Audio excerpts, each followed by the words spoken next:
je vais vous présenter une séquence d'évaluation. C'est une séquence consacrée surtout au soutien et à l'appui des connaissances ainsi que l'appui et le soutien des différentes acquisitions que vous avez eues pendant les séquences précédentes. Il s'agit d'une séquence d'évaluation ou séquence de soutien consacrée au chapitre ou unité 6 pour les SVT, la section SVT, et l'unité 4 pour la section PC, physique, chimie. Donc, premièrement, cette image vous présente le programme. Vous voyez qu'il y a un certain nombre de parties ou séquences prodiguées par votre professeur. Premièrement, les chaînes de montagnes récentes et leur relation avec la tectonique des plaques. Vous avez étudié un certain nombre de chaînes et vous avez différencié entre les différentes chaînes. Puis, il y a la nature des déformations tectoniques caractéristiques des chaînes, les plis, les failles et les nappes de charriage. Puis, une séquence très, je m'excuse.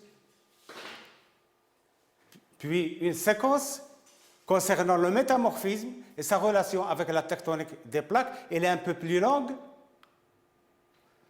Puis, une quatrième séquence, la granitisation et sa relation avec le métamorphisme.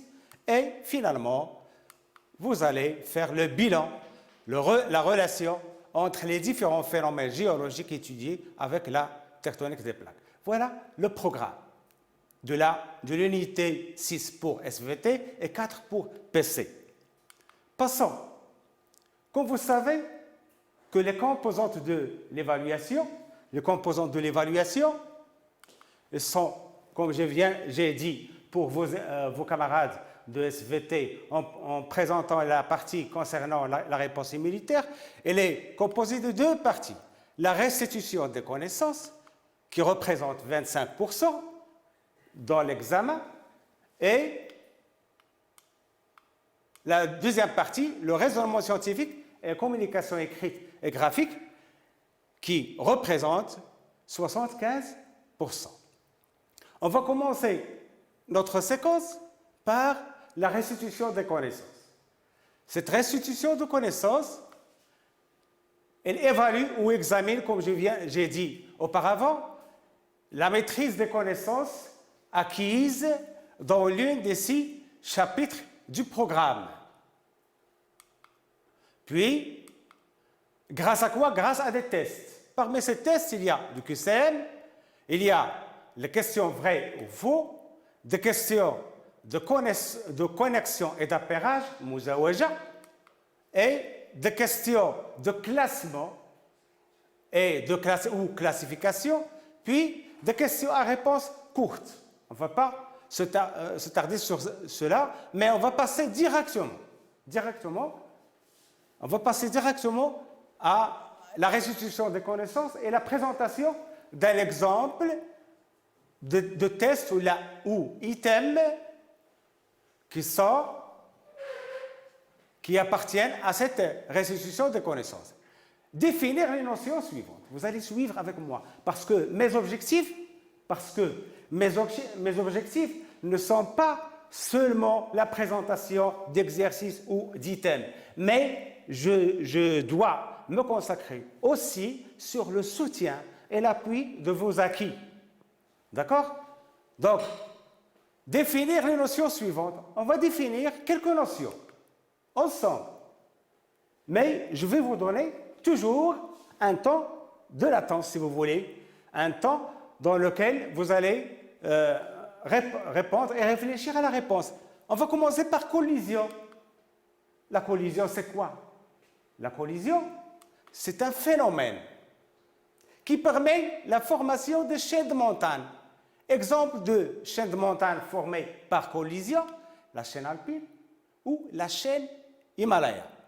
Donc, vous voyez qu'il y a une partie qui sépare les deux plaques les deux parties continentales des plaques, la plaque eurasiatique et la plaque indienne, et entre les deux, il y avait auparavant un océan dit océan Tethys. Puis, actuellement, il y a une chaîne d'Himalaya. Cette chaîne d'Himalaya est due à la collision entre la partie continentale de la plaque indienne et la partie continentale de la plaque eurasiatique. Donc la collision, c'est quoi la définition? C'est l'affrontement de deux croûtes continentales suite à la fermeture d'un domaine océanique qui les séparait. Il y avait un domaine océanique qui séparait les deux continents et l'affrontement s'appelle la collision. On passe à la deuxième notion ou le deuxième concept, subduction.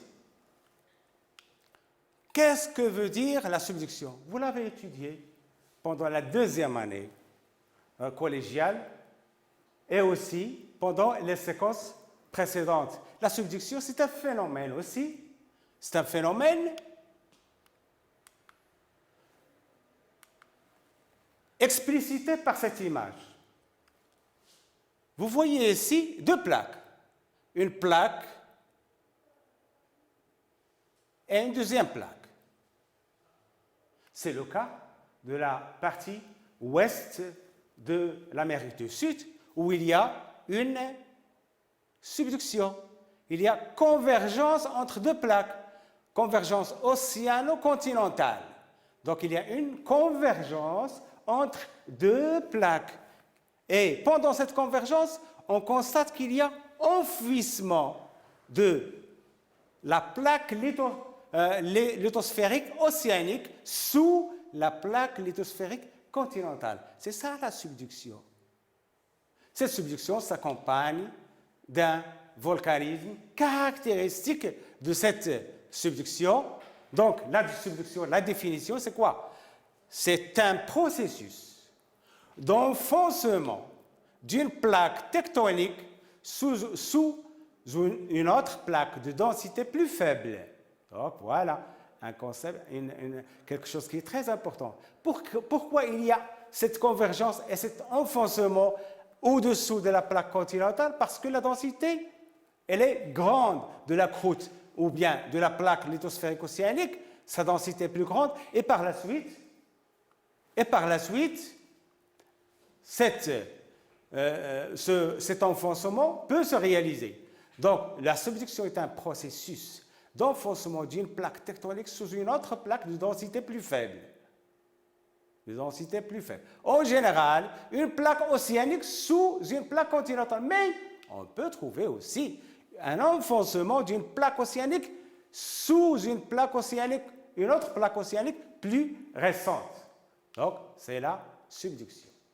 Et il y a des chaînes de subduction qui se forment grâce ou par cette action ou par ce phénomène de subduction. Exemple, les cordillères des Andes, les chaînes de montagnes qui se trouvent au niveau de Pérou ou Chili, ce sont des chaînes de montagnes dues à cette subduction. On va reprendre ça après. Passons au troisième concept, obduction. Donc, collision, subduction, obduction. C'est quoi l'obduction?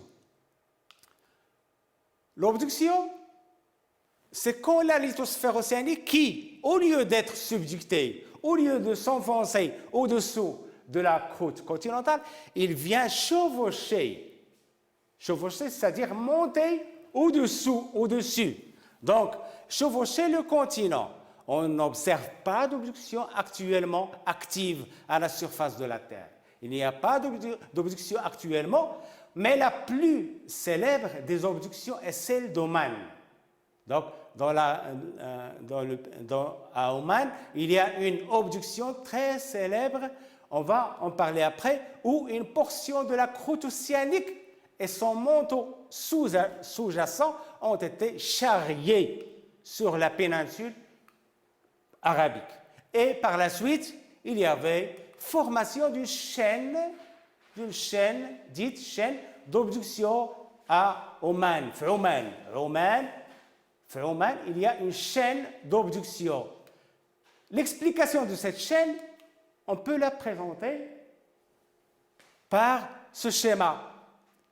Il y avait un océan dit mer Thétis, où il y avait une subduction intra-océanique. C'est une théorie pour expliquer les chaînes qui se sont formées à Oman. Donc, il y avait une subduction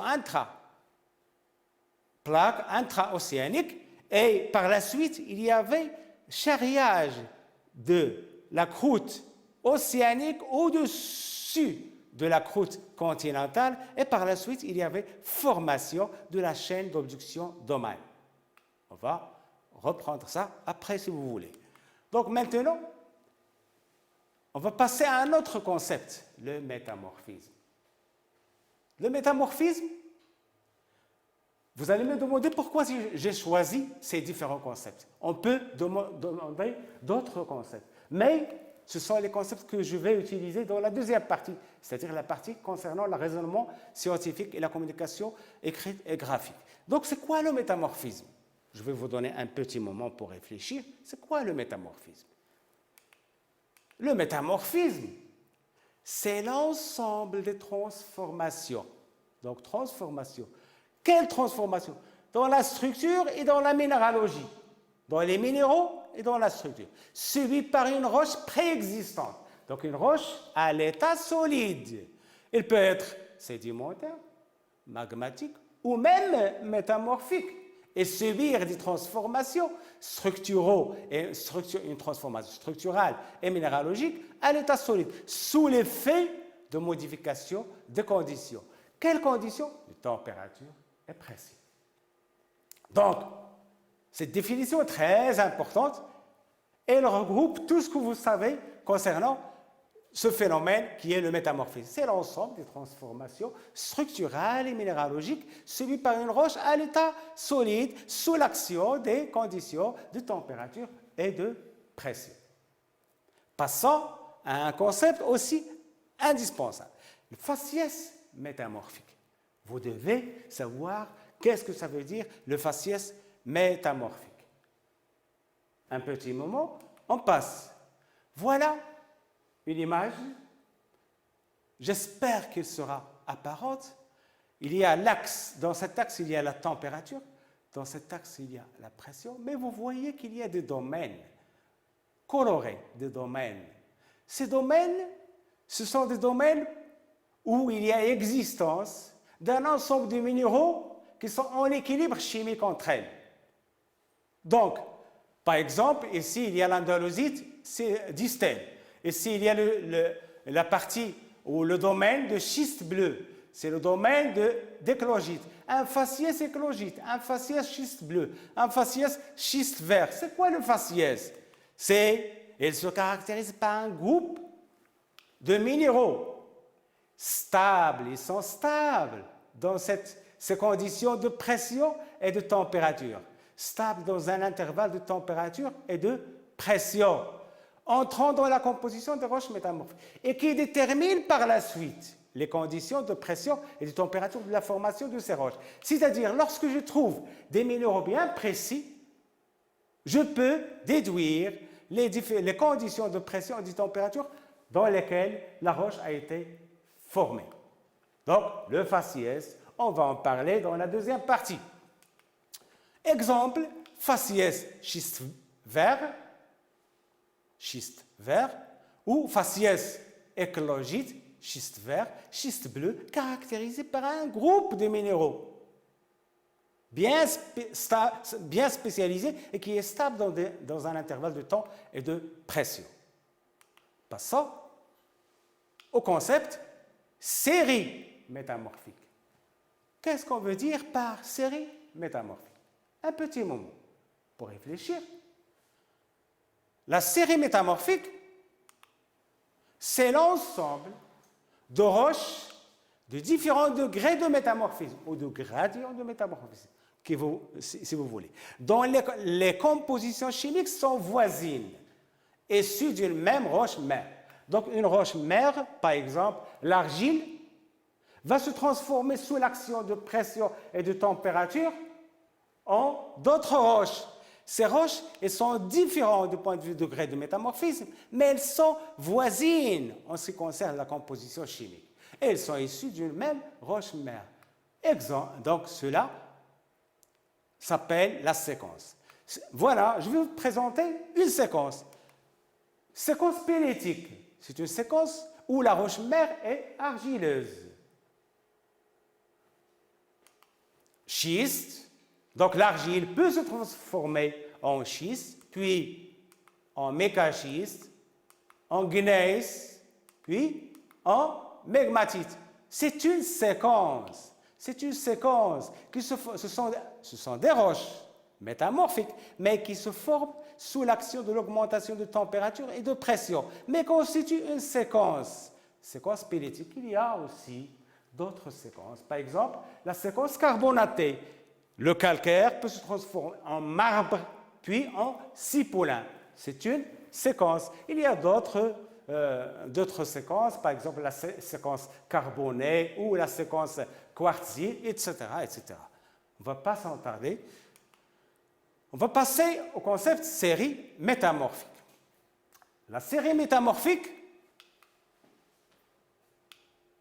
donc il faut faire la différence entre séquence métamorphique et série métamorphique. La définition, c'est les séries métamorphiques correspondent à la succession de différents faciès. Or, on a vu les faciès, on a vu qu'il y a des faciès schiste vert, schiste bleu, éclogite, amphibolite, des différents faciès. Mais la série correspond à la succession de différents faciès métamorphiques selon un gradient pression-température. On distingue trois principaux gradients: haute pression, basse température; moyenne pression, moyenne température; basse pression, haute température. Donc la succession des différents faciès va donner ce qu'on appelle la série métamorphique. Exemple de série métamorphique: schiste vert peut se transformer en schiste bleu aglocophale, puis en éclogite, sous l'action de l'augmentation, par exemple, de la pression, surtout dans cette série. Donc, cette série métamorphique est due à l'augmentation importante de la pression. On va voir ça dans l'exercice, dans la deuxième partie. Un deuxième genre ou forme d'items qui appartiennent à la restitution des connaissances. On vous donne deux groupes. Premier groupe, deuxième groupe. On va essayer de les relier. Relier chaque élément du groupe 1 à la définition du groupe 2 qui lui convient. Comme je vous ai dit, mes objectifs ne sont pas seulement répondre à la question, mais surtout expliquer et fixer les acquis et surtout vos acquis concernant ces concepts et ces phénomènes géologiques. Donc, on va commencer par le volcanisme andésitique. Vous allez demander, pour répondre à la question, vous allez prendre l'élément 1 et lire les différents éléments. Petit a, structure de roche qui résulte d'un métamorphisme lié à une forte augmentation de la température et de la pression. Non, ça correspond au volcanisme. Fusion partielle des roches qui ont atteint un degré maximal de métamorphisme. Non. C'est un phénomène géologique qui consiste à l'écoulement de la lave au niveau des zones de subduction. Voilà. Donc, le volcanisme andésitique, c'est un volcanisme caractéristique de la région de subduction. Donc, la réponse pour 1, c'est C. Passons à la deuxième. C'est quoi l'anatexie? L'anatexie, c'est un phénomène qui permet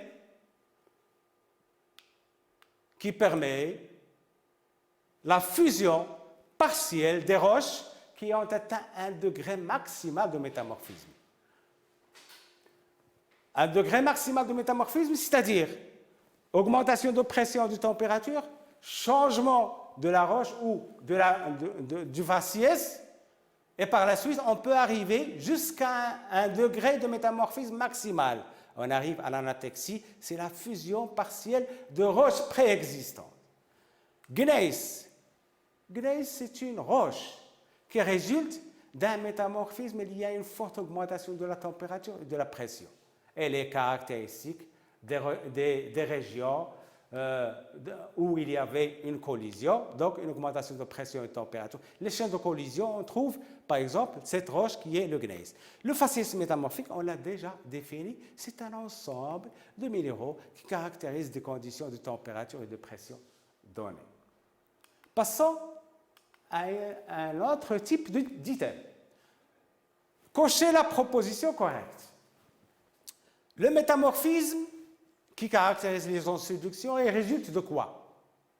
À quoi est dû le métamorphisme qui caractérise la zone de subduction?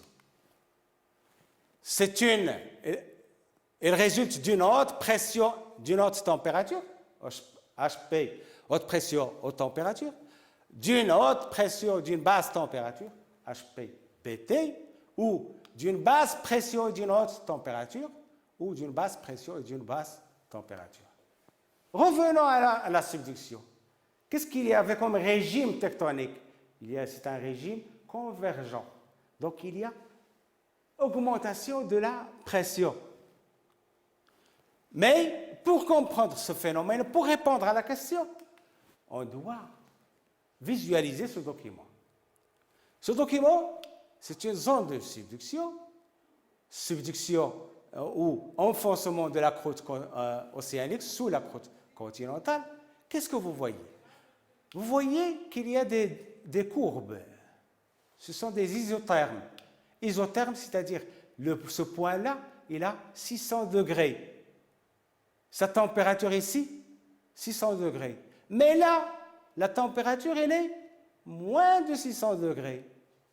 Et si la température, elle est de 100 degrés en ce point-là, et en ce point-là, et en ce point-là, mais si on veut savoir la température dans cette région, la température ici, on atteint 1000 à ce niveau-là. Donc, cette partie, elle est froide. On dit qu'elle est froide par convention. Elle est froide par rapport à cette partie-là. Donc, le métamorphisme, là, il est issu d'une basse température ou d'une haute température, basse température. Mais il y a une convergence, c'est-à-dire il y a un métamorphisme dû à une haute température, une haute pression et basse température. La réponse est là, haute pression, basse température. La deuxième. On va revenir à cette image, elle est très très importante. Cochez la proposition correcte. Dans les zones de subduction, le magma andésitique se forme à partir de la fusion Regardez, on change que quelques mots. La péridotite anhydre non hydratée de la sténosphère de la plaque chevauchante. La péridotite hydratée de la sténosphère de la plaque chevauchante. Donc, il y a des concepts. Péridotite, hydratée, asténosphère, plaque chevauchante. Péridotite, hydratée, lithosphère, enfouie. Péridotite, anhydre, c'est-à-dire non hydratée de la lithosphère subduite. Revenons à l'image qu'on vous a proposée auparavant. Donc, ce volcanisme qui caractérise la zone de subduction, c'est un volcanisme andésitique. Issu de quoi? Issu d'une fusion partielle à ce niveau-là.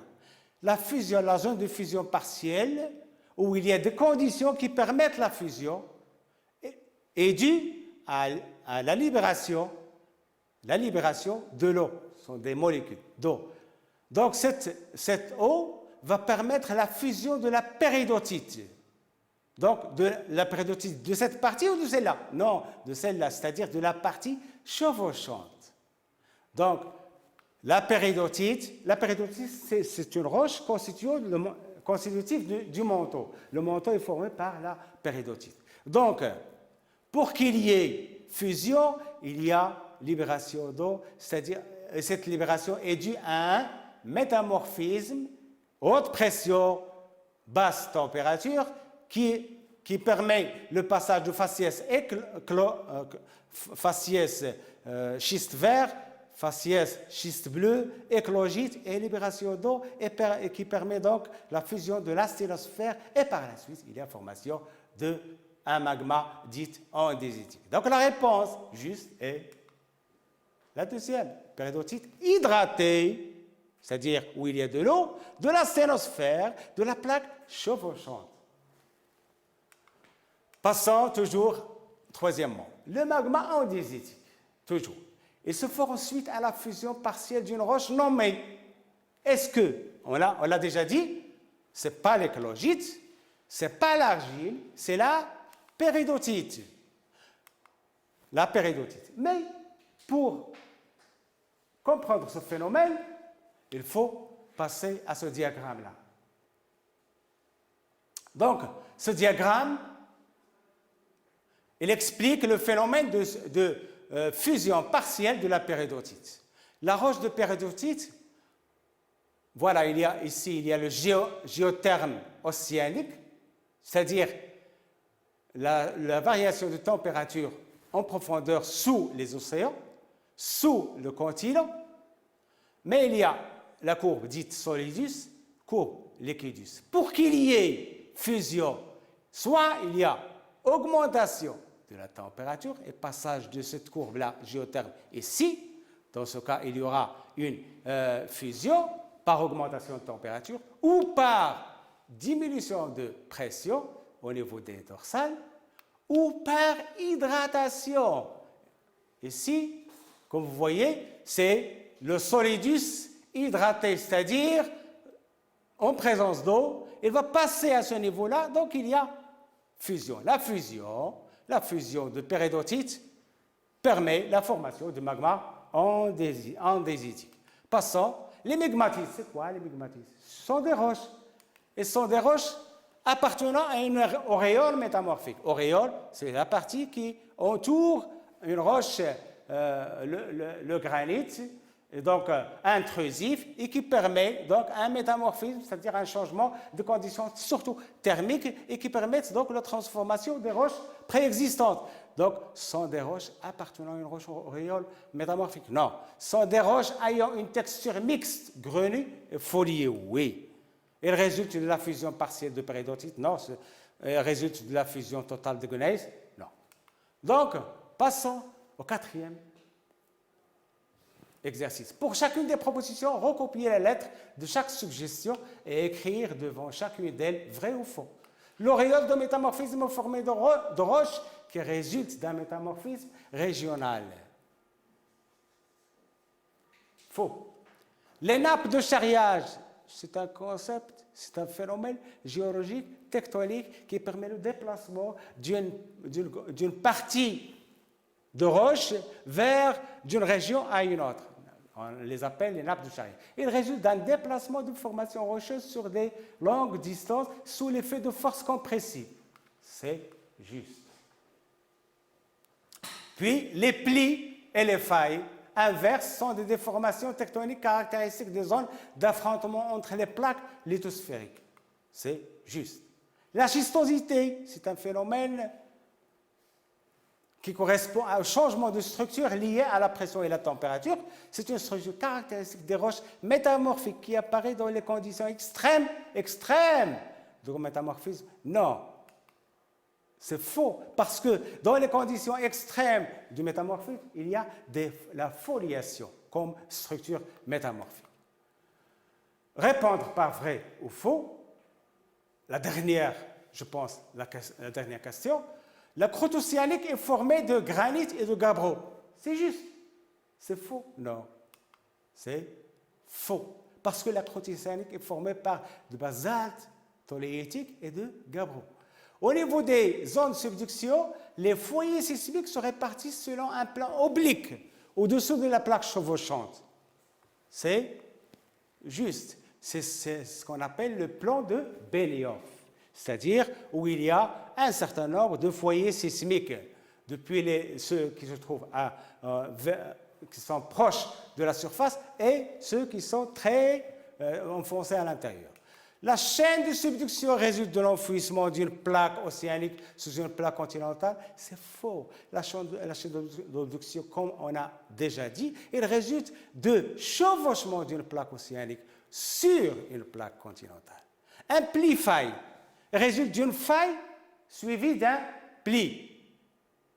C'est l'inverse. Un pli-faille résulte d'un pli suivi d'une faille. Ainsi, prend fin ma première présentation concernant la restitution des connaissances. La deuxième partie sera consacrée au raisonnement scientifique et communication graphique et écrite. Merci de votre attention, mes chers apprenants et chères apprenantes.